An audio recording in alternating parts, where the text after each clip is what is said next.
delighted now to be joined by Rob Dawson from the Stockport Express. Rob, thanks for coming in. Thanks for having me. Let's talk about a little bit of your newspaper here.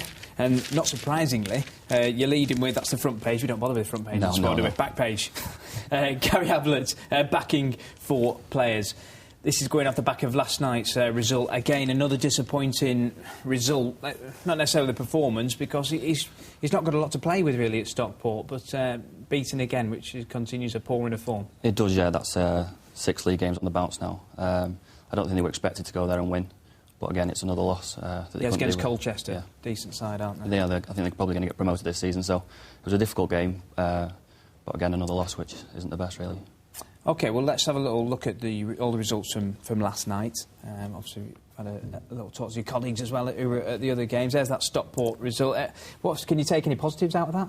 I think so. I think Gary Ablett was quite positive with the performance. They conceded twice in the first 15 minutes. And he said after that they were the better team. So to go to Colchester and be the better team is quite something, really. And more bad. We kind of expected with Stockport the troubles they've got. Oldham are expected to do it a little bit better, aren't they? But beaten 3-0 away at Walsall. They had a man sent off, Lee Hills, which didn't help. They did. I think they're having a bit of a difficult run as well, really. They were up near the playoff places a couple of months ago, but now they've struggling to win at the moment, so they're slipped down the table a bit. OK, Mac's game was called off at Accrington. Luckily, it wasn't that far a trip. Bury 2-1 against Sheffield. Rochdale 2-1 against Notts County. That's a fantastic result for Rochdale, off the back of Dagenham and Redbridge as well. Yeah, it was a great result. Notts County obviously got a lot of money to spend. It's a bit of a scalp, really, in League Two to beat them. And you never know, they might even go up this season. And Bury are going quite well also. I think just a couple of points off the playoff positions now. Actually, I think they're in the playoff places now after winning last night. So, again, it's good for the North West clubs to be doing well and pushing promotion.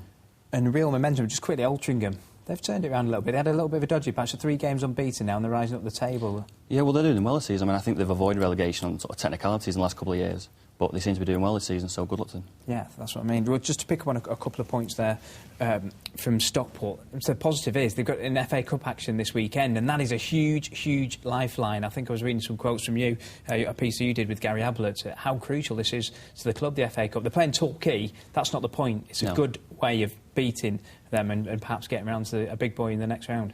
It is. I mean, it doesn't seem like a big game, but it's a second-round game, so obviously if you win, which they're expected to, they'll be in the hat for the third round, which potentially could go and, I don't know, get a draw against Man United away, which would provide the funds to maybe keep them going for the next, however long, 6 months, a year maybe.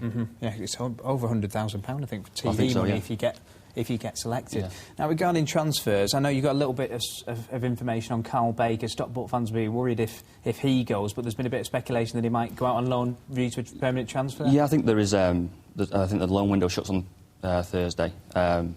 Which would mean he would go on loan and then maybe sign permanently in January. Nothing's happened yet. I think a lot of fans, though, are expecting him and maybe 1 or 2 others to leave in January just to raise the funds, really. I mean, they haven't got the money. If someone comes in with a lot of money, then they can't really say no, unfortunately. That's a big, big blow, because he's got all the goals this season, so that's put a nail in the coffin, isn't it? And Rochdale, Keith Hill, saying he's seen Adam Rundle leave this week, but he's brought a few players in. Tom Heaton for Manchester United, that's a cracking signing. But so a few players come in, but he's not going to... Will Buckley's been linked for a move away. Well, I think he's let Adam Rundle go to Rotherham on loan. I think he's got options on the wing anyway, so I don't think that's too big a blow. But I think it's good news for Dale fans, really. He said that he's going to keep the squad together, which can only mean good news, really. OK, Rob, thank you very much for coming in.